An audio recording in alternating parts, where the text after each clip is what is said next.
नाज़रीन अस्सलाम वालेकुम। खबरनामे में आपका खैर मकदम है। सबसे पहले नजर डालते हैं सुर्खियों पर। रियासत भर में एक महीने के अंदर 34 नए डायलिसिस सेंटर कायम करने असेंबली में वजीर सेहत का ऐलान। कालेश्वरम प्रोजेक्ट से हैदराबाद को पानी की सरबराही।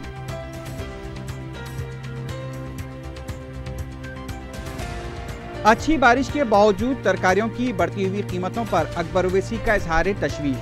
सिविल सप्लाईज महकमे की कारकर्दगी पर सवालिया निशान।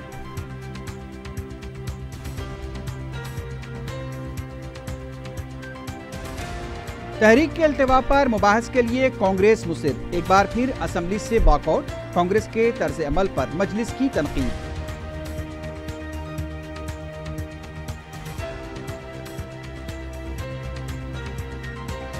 रेवंत रेड्डी बिलाखिर कांग्रेस में शामिल हो गए। राहुल गांधी की मौजूदगी में कई हामियों के साथ शमूलियत।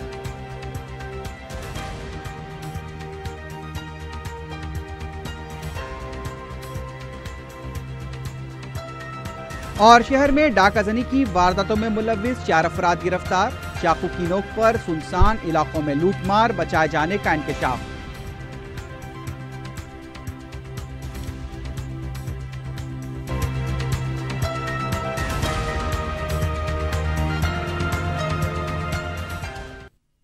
सुर्खियां आपने देखी, अब बढ़ते हैं खबरों की तफसील की जानिब।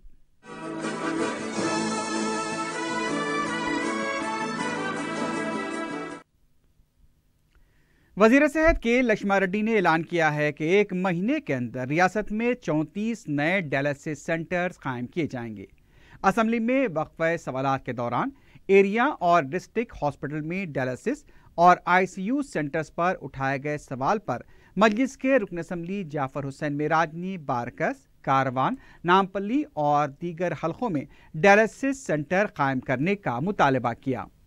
सर, मैं आपसे एक बात कहना चाहता हूं, जब से तेलंगाना बना कभी भी इससे पहले की कोई गवर्नमेंट ये नहीं सोची कि आज लोगों को किडनी की प्रॉब्लम कितनी हो रही है। वैसे टाइम पे तेलंगाना बनने के बाद ये जब गवर्नमेंट सोच के एरिया हॉस्पिटल के अंदर डायलिसिस यूनिट और आईसीयू डाल रहे हैं सर, तो मैं मुबारकबादी देता हूं तेलंगाना गवर्नमेंट को और मिनिस्टर फॉर हेल्थ को और उनकी टीम को। देखिए सर, सबसे पहला सवाल तो यह है कि आपने डायलिसिस यूनिट डाला। आज के तारीख में सबसे नीड है सर। आज अगर फर्ज करिए हर 50 आदमी में एक आदमी को किडनी प्रॉब्लम चल रहा है सर, वो लोग बहुत परेशान रहते हैं। तो ऐसे टाइम पे आपने डाला है, बहुत मुबारकबादी देता हूं सर मैं। इसमें आप 40 डायलिसिस सेंटर और 20 आईसीयू डाले सर। मेरा आपसे पर्सनल रिक्वेस्ट है आपके जरिए से गवर्नमेंट को, अकबरुद्दीन अवैसी साहब चंद्रनगुट्टा कॉन्स्टिट्यूंसी पे बारकस एरिया हॉस्पिटल है सर, उसमें भी आप डायलिसिस यूनिट लगाएंगे तो बड़ी मेहरबानी। और दूसरी चीज, कारवान कॉन्स्टिट्यूंसी जो कौसर साहब की है, जिसमें गोलकुंडा एरिया हॉस्पिटल सर, और एक और मेरी कॉन्स्टिट्यूंसी है सर एरिया हॉस्पिटल नामपल्ली, काफी डेवलप हुआ सर। आपने बहुत से डेवलपमेंट कर रहे हैं सब, उसमें भी आपको एक डायलिसिस यूनिट डालना है। बहादुरपुरे में पानम के दवाखाने में डालना है सर। इन सब के अलावा सर, मेरा लास्टली आपके जरिए से मिनिस्टर साहब को एक रिक्वेस्ट है, डायलिसिस यूनिट के साथ साथ साहब एक इंजेक्शन होता है जो हर डायलिसिस के ऊपर पेशेंट को ब्लड के लिए देना पड़ता है, जिसको एम्फो होता है या इपोटिन होता है सर, वो इंजेक्शन भी सप्लाई। दीगर अरकान ने भी अपने हलकों के एरिया हॉस्पिटल्स में डायलिसिस सेंटर कायम करने का मुतालबा किया, जिस पर वजीर सेहत ने जवाब देते हुए कहा कि सिंगल यूज डायलिसिस सेंटर कायम किए जा रहे हैं। उन्होंने कहा कि गांधी हॉस्पिटल में 65 बिस्तर वाले आईसीयू यूनिट का क़याम अमल में आया है। इसके अलावा रियासत भर में डायग्नोस्टिक सेंटर्स कायम किए जा रहे हैं। वज़ीर सेहत ने तयक़ुन दिया कि बारकस और नामपल्ली में भी डायलिसिस सेंटर कायम किए जाएंगे और इस सिलसिले में सर्वे करवा कर जहां भी ज़रूरत हो वहां पर ये सेंटर्स कायम किए जाएंगे।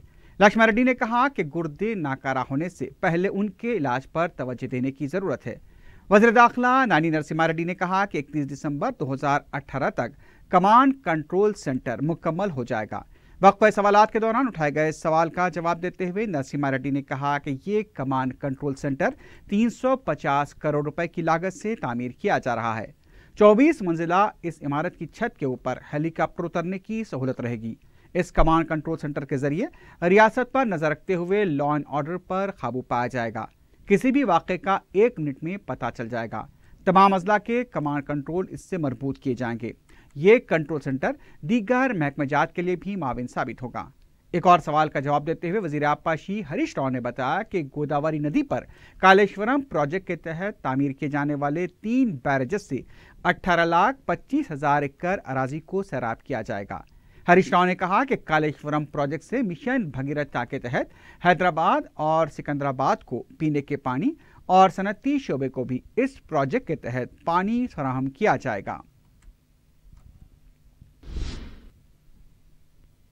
कायदे मुकर्रना मजलिस अकबरुद्दीन ओवैसी ने अशियाए ज़रूरिया बिलखुसूस तरकारी की कीमतों में इजाफे पर तशवीश का इज़हार करते हुए हुकूमत से महंगाई पर काबू पाने के लिए मौसर इक़दाम का मुतालबा किया है। तेलंगाना असम्बली में वक्फ़े सिफर के दौरान अकबरुद्दीन ओवैसी ने कहा कि गुज़िश्ता माह के मुकाबले आज टमाटर, कद्दू, बैगन, तुराई, फलियों, भिंडी, प्याज, मिर्ची, करेला और चावल की कीमतों में हुए इजाफे से मुतवस्सित और गरीब अवाम परेशान हैं। पहले ही नोटबंदी और जीएसटी की वजह से अवाम को काफ़ी मुश्किलात का सामना करना पड़ा है। मजलिस के फ्लोर लीडर ने महंगाई पर काबू पाने के लिए इजलास तलब करने का मुतालबा किया। उन्होंने सवाल किया कि महंगाई पर सिविल सप्लाईज का महकमा क्या कर रहा है। अच्छी बारिश और अच्छी फसल के बावजूद महंगाई बात से तशवीश है।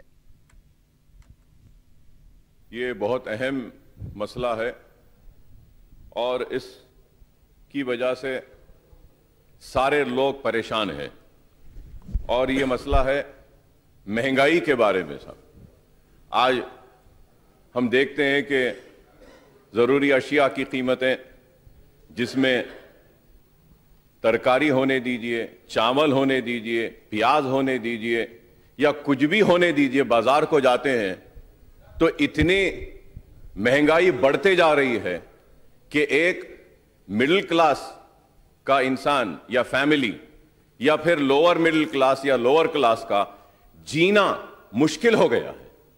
आज सबसे पहले तो आवाम के कारोबार मुतासर हुए डिमोनेटाइजेशन से, फिर जीएसटी से, अब ये महंगाई कहां लेकर जा रही है। आज के अखबार में आया है, तेलुगु अखबार में साहब, कि मुझे देखकर रैतू बाजार के जो रेट्स है उसको देखकर हैरत हुई कि tomato September 2017 the prices of tomatoes were 20 rupees and in October today the price is from 20 rupees it is gone to 61 rupees. Hyderabad में बोलते हैं बैगन बहुत बातों में इस्तेमाल होता है लेकिन बोलना नहीं चाहता हूं। अब आप देखिए कि brinjal last month sir it was 20 rupees, today in the newspapers it came it is 53 rupees. Lady fingers 20 rupees 50 rupees. मिर्ची भी साहब 20 रुपये थी गैसों महीने में और अब क्या है, मिर्ची 40 रुपये साहब। बिनिस की पल्ली 20 रुपये थी साहब last month, this month it is 80 rupees. Onions 15 rupees, अब ये महीने में 40 रुपया। और करेला था साहब, करेला 12 रुपये था साहब, अब जाके 43 रुपीज में हो गया है साहब। तुरई 15 रुपये 40, कॉलीफ्लावर 15 38 हो गया है। कैबेज 12 रुपये था लास्ट मंथ, आज 23 में है। कैरेट जो है साहब, कैरेट 20 रुपये में था, आज 63 रुपीज में है सर। डोंडा 15 रुपीज था साहब last month, now it is 35 rupees. आलू 8 rupees and now last month it was 8 rupees and this month today 15 rupees. कद्दू 10 रुपीज 25 रुपीज। बीटरूट सर 25 50 हो गया है। कैप्सिकम 25। राइस साहब 40 रुपये था साहब लास्ट मंथ, अब आज 50 रुपये। Sir I am finishing sir just 1 minute sir, I request sir. ये ऐसा अहम मसला है साहब, हर इंसान परेशान है, तनख्वाहियां नहीं बढ़ रही हैं, करप्शन का खात्मा करेंगे बोल रहे हैं। ये महंगाई के साथ किस तरीके से इंसान जिए साहब। आज आप देखिए टैमरिंड 120 जाके 150, मिर्ची पाउडर 120 से 200 रुपये। ये रैतू बाजार के रेट्स बोल रहा हूं साहब। अगर रैतू बाजार के रेट्स को छोड़ें, सुपरमार्केट छोटी दुकान में जाते हैं तो रैतू बाजार के रेट से और एक 20 रुपये 30 रुपये बढ़ जाते हैं।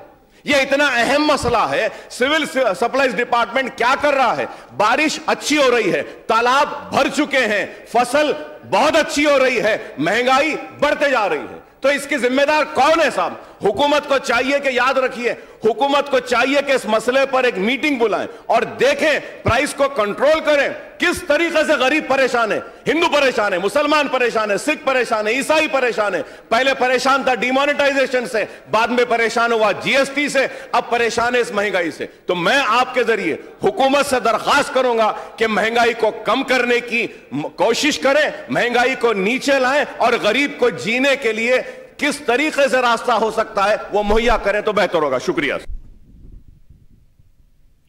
मजलिस के फ्लोर लीडर अकबर ओवैसी की तरफ से महंगाई पर तवज्जो दिलाने के बाद वजीर सिविल सप्लाईज ई राजेंद्र ने कहा कि इस मसले पर कमिश्नर ने एक इजलास तलब कर चुके हैं और एक और इजलास तलब करते हुए मसले की यकसुई की जाएगी। अकबर जी ने जो समस्या उठाया था मैं लिखा हूँ सब, इससे पहले ही हमारे कमिश्नर साहब एक मीटिंग लगा के इसके बारे में चर्चा चलाया था और भी एक दफ़ा दृष्टि लगा के हमारा प्रयत्न करेंगे सब। बीजेपी के फ्लोर लीडर किशन रेड्डी ने वक्फ सफर के दौरान सरदार वल्लभ भाई पटेल के पैदाइश के मौके पर असेंबली में खराज पेश करने का मुतालबा किया। उन्होंने कहा कि मरकज के इस प्रोग्राम पर तेलंगाना हुकूमत अमल नहीं कर रही है। सरदार वल्लभ भाई पटेल के पैदाइश को यूनिटी डे के तौर पर भी मनाया जा रहा है।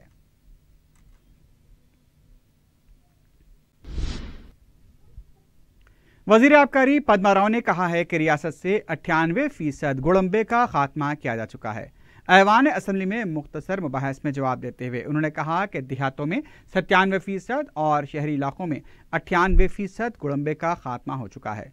उन्होंने बताया कि 158 करोड़ 5,000 अफराद की बाज़ाबातकारी की जा चुकी है। उन्होंने कहा कि आबकारी एक्ट के मुताबिक शराब की दुकानात को मंजूरी दी जा रही है। उनका कहना था कि मौजूदा एक्ट में तरमीम करने की ज़रूरत है, सब मिलकर आगे आएं और मिलकर काम करें। वज़ीर आबकारी ने अपोजिशन के सवालात का जवाब देते हुए कहा कि सफ़ेद गुड़ पर कोई पाबंदी नहीं है, अगर सफ़ेद गुड़ का गलत इस्तेमाल हो तो उसके खिलाफ कार्रवाई की जाएगी। वज़ीर मौसूफ ने कहा कि जिनके खिलाफ मुकदमा दर्ज हैं उनकी बाज़ाबातकारी की जा रही है। वज़ीर आबकारी ने कहा कि धूलपेट के लिए खुसूसी पैकेज का ऐलान किया जाएगा और वहां पर 5 एकड़ फाजिल अराजी पर सनत कायम करते हुए उन्हें रोजगार फराहम करने के लिए वज़ीर आला से बातचीत की जाएगी।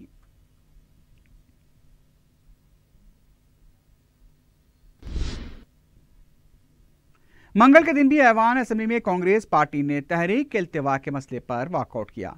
इजलास के आगाज के साथ ही अपोजिशन लीडर जाना रेड्डी ने कहा कि तहरीक इल्तिवा पर मौक़िफ़ वाज़ेह करने का मतलब क्या है, जिस पर स्पीकर मधुसूदन चारी ने कहा कि बीएससी इजलास में लिए गए फैसले के मुताबिक वक्फ़े सवालात के बाद तहरीक इल्तिवा पर फैसला लिया जाएगा। जाना रेड्डी ने कहा कि तहरीक इल्तिवा मंजूर करें या ना करें, लेकिन उसके बारे में ऐवान में बोलने का मौका ना देना क़वायद के खिलाफ है। हरीश राव ने कहा कि जाना रेड्डी जैसे सीनियर क़यादत का ये रवैया मुनासिब नहीं है, क्योंकि जाना रेड्डी का मतलब मुतालबा बीएससी इजलास के खिलाफ है। BJP floor leader Kishan Reddy ने कहा कि तहरीक इल्तिवा को वक्फ़े सवालात से पहले लिया जाना चाहिए। मुल्क की तमाम असम्बलियों की रिवायत है कि तहरीक इल्तिवा वक्फ़े सवालात से पहले ली जाती है। ये एक तरफा फैसला है। तहरीक इल्तिवा पेश करने वालों को बोलने का हक दिया जाना चाहिए। मजलिस के फ्लोर लीडर अकबरुद्दीन ओवैसी ने कहा कि चंद लोग अपोजिशन के लीडर जाना रेड्डी को गुमराह कर रहे हैं। जो लीडर अपने ही अरकान की बराबर रहनुमाई नहीं कर सकते, वो ऐवान चलाने के लिए क्या रहनुमाई करेंगे। Sir, when we had a first session of Telangana state, that time all the political parties were there. All the political parties were there. A request was again made by the leader of the house, also by the legislative affairs minister, requesting all political parties, let us take the adjournment motion after question hour. All the parties had said, yes, okay, agreed. We had a very big debate on that. Few parties opposed it, few parties said no, we should have it, few said okay, fine. But final decision was that, yes, we'll take it after question hour. If I am wrong, the minutes of the BSc can be seen. It was decided. Sir, if I am wrong, then fine, sir. Sir, till the last session, few months back we had a last session, or the budget session, the opposition party never agitated, never raised a question. For 3.5 years they kept quiet, they agreed for the agreement which was made in the BSc, And now they are saying that no, we want to change our stand. Sir, I am not disagreeing with you, sir. Sir, I have a lot of regard and respect for honorable leader of the opposition. He is a very senior man. And he is a very sensible person. He is a very experienced man. But the only sad thing is that, sir, few people are misleading the honorable senior most member, I would say, sir. They are just making him do whatever they want without realizing. Like yesterday, sir. You see, sir, I have a lot of regard for you, sir. You're just not the leader of this opposition and also not just the leader of the Congress party. You're also looked upon as leader of a legislatures, like new legislatures are there. I also look upon you because as senior member. Yesterday, sir, leader of a political party, leader of opposition says, I'm walking out, walk out. And he walked out. Poor man, he walked out, his members were sitting here. Sir, and he said, I'm walking out. And he walked out. And the question hour continued. His members were there. Sir, please, sir. So the problem is that, sir, honorable leader of opposition is guiding us and telling us how to run this house. But it is so unfortunate, he is failing to run his own political party and his own members. This is the saddest part, sir. Sir, I want to come on record. Adjournment motion is important, and anything about the adjournment motion, whether it should be taken up first or after question hour, after this session, you can call for a BAC. You can call for a BAC. In the BAC, we can again talk about it, but I would say that the matter has already been discussed and decided. Still, if they insist upon, they can discuss in the BAC. Why are they wasting the time of question hour now? As per the rules, sir, the decision of the speaker is the final. It cannot be questioned. You have the authority, you can take. I request the honorable leader of opposition, Mr. Jana Reddy Saab, senior member, please let this question hour go, sir. It is very important. You can have a meeting and then we can discuss on that. मजलिस के रुकन assembly Kausar मयूद्दीन ने गुड़म्बे के साथ शराब, drugs और दीगर नशावर अशिया पर पाबंदी लगाने का हुकूमत से मुतालबा किया है। मुख्तसर मुबाहस में हिस्सा लेते हुए कौसर मयूद्दीन ने कहा कि ऐसी नशावर अशिया से इंसानी ज़िंदगी और सेहत पर मुज़िर असरात मुरतब हो रहे हैं। उन्होंने कहा कि शहर में शराब की दुकानात को मनमानी मंजूरियाँ दी जा रही हैं। इस पर काबू पाने के लिए मौसर इक़दामात करने की ज़रूरत है। आज देखिए, रियासत तेलंगाना के अंदर कई डिस्ट्रिक्ट के अंदर, कई विलेजेस के अंदर, कई ऐसे इस गुड़म्बे की वजह से और इस ड्रग की वजह से कई जानें फौत हो चुकी। मैं आपको इस जरिए हुकूमत को ये बताना चाहता हूं, आज शहर हैदराबाद के अंदर भी देखिए, पिछले 1-2 महीने से लगातार कंपाउंड्स के ताल्लुक से या वाइन्स के ताल्लुक से या ड्रग्स के ताल्लुक से कई नौजवानों की जिंदगी फौत होते जा रही है। मैं आपको इस जरिए हुकूमत को यह बताना चाहता हूं कि आप इन तमाम चीजों के ऊपर बैन करना चाहिए। सिर्फ गुड़म्बा ही नहीं, इसके अलावा कंपाउंड्स हो सेंधी के और या वाइन शॉप्स हो या ड्रग्स हो या वाइटनर जैसी चीजें। तेलंगाना असम्बली के सरमाई इजलास में रिवायत शिकनी का सिलसिला मुसलसल जारी है। BSc इजलास से लेकर ऐवान की कार्रवाई चलाने तक गैर यकीनी सूरत हाल देखी जा रही है। अब तक यह फैसला नहीं हो सका कि असम्बली कितने दिन चलाई जाएगी। तबीयत की नासाजी की वजह से स्पीकर मधुसूदन चारी ने मंगल के दिन इजलास की कार्रवाई चलाई तो उन्होंने भी रिवायत शिकनी की हद को पार कर दिया।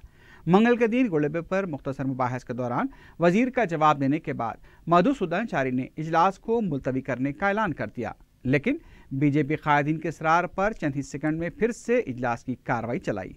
वाज़ेह है कि स्पीकर को खुसूसी इख्तियारात हासिल हैं, लेकिन इस तरह की रिवायत शिकनी साबिक़ में कभी किसी और स्पीकर ने नहीं की है। अपोजिशन लीडर जाना रेड्डी ने कहा है कि असम्बली गैर जमहूरी अंदाज में चलाई जा रही है। मीडिया से बात करते हुए उन्होंने कहा कि BSc इजलास में एक तरफा फैसले लिए जा रहे हैं। याना रेड्डी ने कहा कि राष्ट्र टेलीकास्ट में अपोजिशन कायदीन को नहीं बताया जा रहा है। इस सिलसिले में स्पीकर से रुजू होने पर भी कोई कार्रवाई नहीं की जा रही है। ऐवान में हमारी बात सुनने के लिए भी स्पीकर तैयार नहीं है। हमने बीएस इजलास में वाज़ेह तौर पर कहा था कि तहरीक इल्तिवा पेश करेंगे।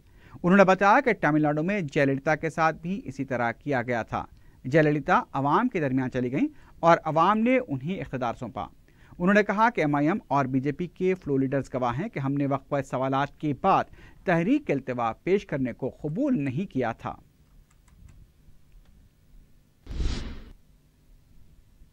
कांग्रेस पार्टी के कारगुजार सदर भट्टी विक्रमार्का ने कहा है कि अपोजिशन लीडर के बगैर बीएससी इजलास मुनक्किद करना कवायद की खिलाफ वर्जी है। मीडिया से बात करते हुए उन्होंने कहा कि कवायद का राग अलापने वाले ऐवान में अपोजिशन लीडर को माइक देने की रिवायत क्यों भूल गए। उन्होंने अपोजिशन लीडर के मुतालबे के बावजूद माइक न देने को अफसोसनाक करार दिया। भट्टी विक्रमार्का ने कहा कि असम्बली कितने दिन चलाई जा रही है, कौन से मौजू पर मुबाहस होंगे इसका पता तक नहीं है। हर रोज अपनी मर्जी के मौजू पर बहस करते हुए घंटों बात की जा रही है। ये असम्बली नहीं बल्कि पार्टी का इजलास मालूम हो रहा है। स्पीकर असम्बली को चाहिए कि वो असम्बली के इख्तियार का तहफ़्फ़ुज़ करें।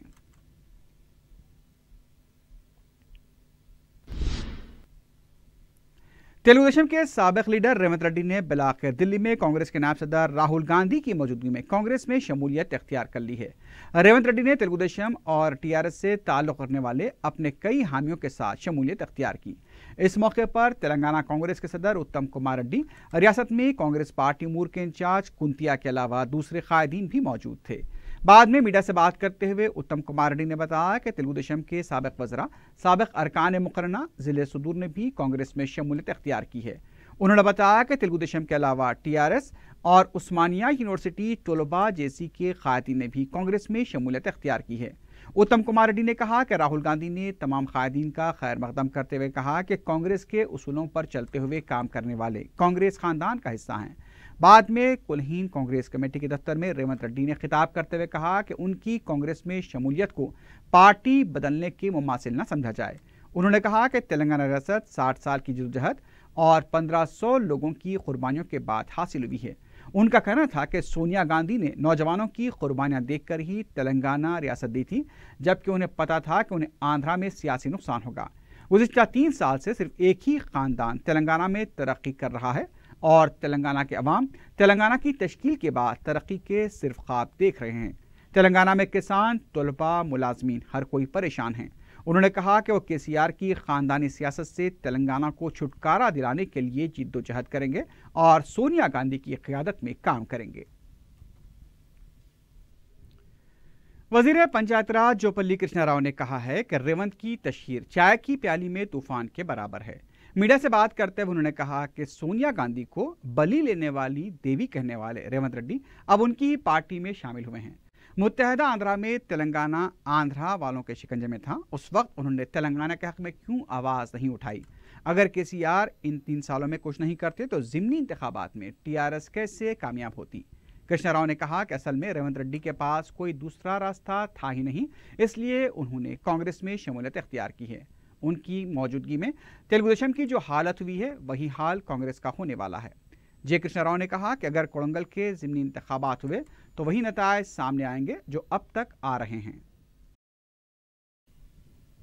अपोजिशन के लीडर जाना रेड्डी ने कहा है कि वो कांग्रेस के अडवाणी हैं। मीडिया से गैर रस्मी बातचीत करते हुए जाना रेड्डी ने कहा कि वो वज़ीर आला के ओहदे का कभी मुतालबा नहीं करेंगे। उनका कहना था कि अगर सब मिलकर मुझे वज़ीर आला बनाना चाहते हैं तो वो बनने के लिए तैयार हैं। उन्होंने कहा कि कांग्रेस को कामयाब दिलाने वाला ही असली बाहुबली होगा। सिर्फ पार्टी में शामिल होने से कोई बाहुबली नहीं बन सकता। अपनी ताकत का मुजाहरा करके अपना लोहा मनवाने वाला ही असली बाहुबली कहलाया जा सकता है। उधर टीआरएस के रुकन असेंबली श्रीनिवास गौड़ ने कहा कि कांग्रेस पार्टी गैर यकीनी हालात से गुजर रही है। मीडिया से बात करते हुए श्रीनिवास गौड़ ने कहा कि उनके लीडर्स वॉकआउट का ऐलान करते हैं और अरकान असेंबली भी मुबाहस में हिस्सा नहीं लेते। उन्होंने बताया कि बीएस इजलास में लिए गए फैसले के मुताबिक ही इजलास की कार्रवाई चलाई जा रही है। श्रीनिवास गौड़ ने कहा कि एक सवाल पर वो कहना चाहते हैं कि स्पीकर को इख्तियार है कि वो इजलास को मुलतवी करके दोबारा कार्रवाई चला सकते हैं, लेकिन बीजेपी कायदीन ने उसका फायदा उठाते हुए ऐवान से वॉकआउट किया है। महाराष्ट्र के उमरखेड़ से मजलिस इत्तेहादुल मुस्लिमीन की नौमुंतखब अरकान बलदिया ने दारुस्सलाम में सदर मजलिस बैरिस्टर ओवैसी से मुलाकात की। बैरिस्टर ओवैसी ने अवामी मसाइल के हल के लिए संजीदगी से काम करने के साथ साथ जमात को मुस्तहकम करने और आपस में मुत्तहिद रहने का मशवरा दिया।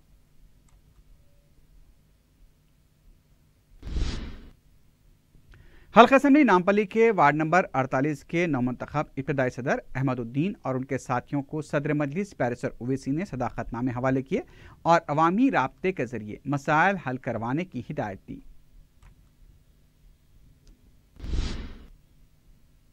महकमे औज़ान व पैमाइश की टीम ने असिस्टेंट कमिश्नर विजय भास्कर की निगरानी में पंजागुट्टे के 3 शॉपिंग मॉल्स पर धावा करते हुए नोटिस जारी की है।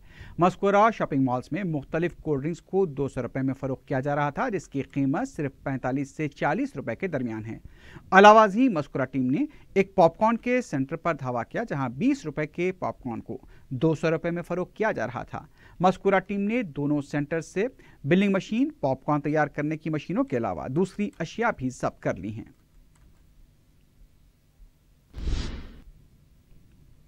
सीसीएस राजेंद्र नगर और राजेंद्र नगर पुलिस ने डाकाजनी के इल्जाम में 4 अफराद को गिरफ्तार कर लिया है। डीसीपी शमशाबाद जोन पद्मजा ने मीडिया को बताया कि पुलिस ने एमएम पहाड़ी के रहने वाले 19 साल नौजवान अज्जू खां, शेख फरीद, 21 साल इरफान, सैयद मुजीब हुसैन को गिरफ्तार किया। पुलिस के मुताबिक मुलजिमीन रात के औकात में मुसाफिरीन को अपने ऑटो रिक्शा में बिठाकर सुनसान इलाकों में ले जाकर चाकू की नोक पर रकम और मोबाइल फोन्स लूट लिया करते और उनकी पिटाई करके फरार हो जाते। इन अफराद ने राजेंद्र नगर पुलिस हदूद के इलाके जात Golden Heights colony, Ladhaba, pillar number 118 में सरखे की वारदातें अंजाम दी हैं।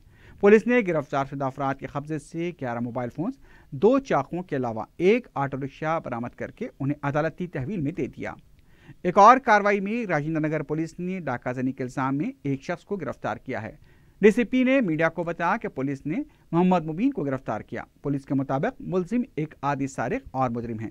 सारिक के खिलाफ राजेंद्र नगर पुलिस में 4 केसेस दर्ज हैं। बताया गया है कि 31 अक्टूबर को दोपहर के औकात में मुसद्दक़ इत्तला पर अचानक धावा करते हुए उसे गिरफ्तार किया गया। तफ्तीश पर सारिक ने अपने जुर्म का इतराफ़ किया। पुलिस ने सारिक के कब्जे से 8 मोबाइल फोन्स और 2 मोटरसाइकिलें बरामद की हैं, जिससे वो जराइम अंजाम दिया करता था। मज़कूरा सारिकों को मंगल के दिन अदालती तहवील में दे दिया गया है। बेगमपेट पुलिस लाइन के रहने वाली एक खातून को शौहर और ससुराल वालों की हरासानी का सामना करना पड़ रहा है। मुतासरा खातून 25 साला अस्मा बेगम ने मीडिया को बताया कि 7 अक्टूबर को उनकी शादी इरफानुल्लाह खान के साथ हुई थी। वलीमे के दूसरे दिन इरफान ने अस्मा बेगम के तिलाई ज़ेवरात ज़बरदस्ती छीन लिए और उन्हें उनकी भाभी के पास छोड़कर फरार हो गया। शुबा किया जा रहा कि वो अपनी पहली बीवी के साथ मुकीम है। इरफान ने अपनी पहली बीवी से खुला लेने का धोखा देकर अस्मा के साथ दूसरी शादी की थी। मुतासरा खातून ने बताया कि सिलसिले में 14 अक्टूबर को राजेंद्र नगर पुलिस में शिकायत की गई। मीडिया के दबाव की वजह से 31 अक्टूबर को केस दर्ज किया गया। उन्होंने बताया कि इरफान मुतासरा खातून को ना ही अखराजात के लिए रकम दे रहा है और ना ही वो उसके राब्ते में है। अब वो अस्मा को छोड़ने की भी धमकियां दे रहा है। मुतासरा खातून ने बताया कि गुज़िश्ता कई दिनों से राजेंद्र नगर पुलिस स्टेशन के चक्कर लगा रही है, लेकिन पुलिस ने अब इस मामले की तहकीकात शुरू कर दी है।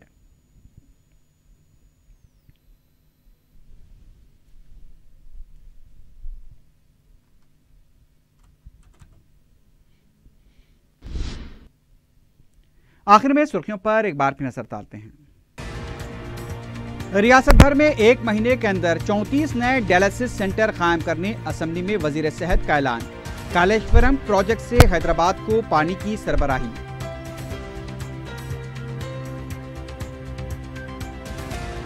अच्छी बारिश के बावजूद तरकारियों की बढ़ती हुई कीमतों पर अकबर ओवैसी का इजहार तशवीश। सिविल सप्लाईज महकमे की कारकर्दगी पर सवालिया निशान।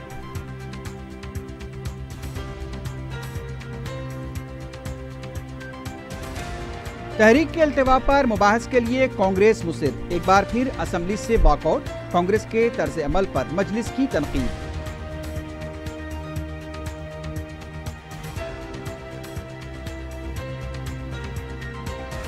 रेवंत रेड्डी बिलाखिर कांग्रेस में शामिल हो गए। राहुल गांधी की मौजूदगी में कई हामियों के साथ शमूलियत।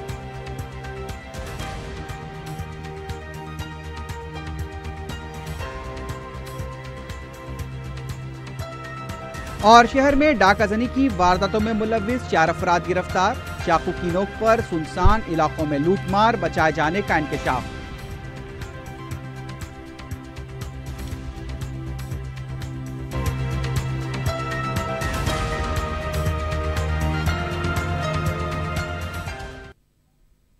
इसी के साथ ही खबरनामा अख्ताम को पहुंचता है। अल्लाह हाफिज।